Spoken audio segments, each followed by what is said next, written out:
উপস্থিত সবুজ পল্লবের স্মৃতি অম্লানে বাংলাদেশ জাতীয়তাবাদী বিএনপি আয়োজিত আজকে আমাদের প্রধান অতিথি জনাব মির্জা ফখরুল ইসলাম স্যার এবং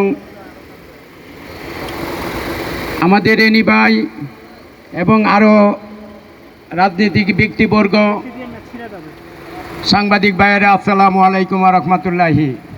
আসলে আমি একজন শহীদের পিতা, শহীদ গোলাম নাফিজের। আপনারা জানেন খালি বাংলাদেশ না, সারা বিশ্ব তার সম্পর্কে মনে করো জাতিসংঘে প্রথম কভার পেজে এসেছে রিস্কার যে ছবিটা, মাথা পতাকা বাঁধা। আসলে আমার ছেলে শহীদ গোলাম নাফিজ বনানী বিদ্যানিকেতন স্কুল থেকে 2024 সালে এসএসসি জিপিএ গোল্ডেন 5 পেয়ে সে বাংলাদেশে নৌবাহিনী কলেজে ভর্তি হয়েছিল। অত্যন্ত দুঃখের বিষয়, 4 আগস্টে সে পুলিশের গুলিতে নিহত হয়।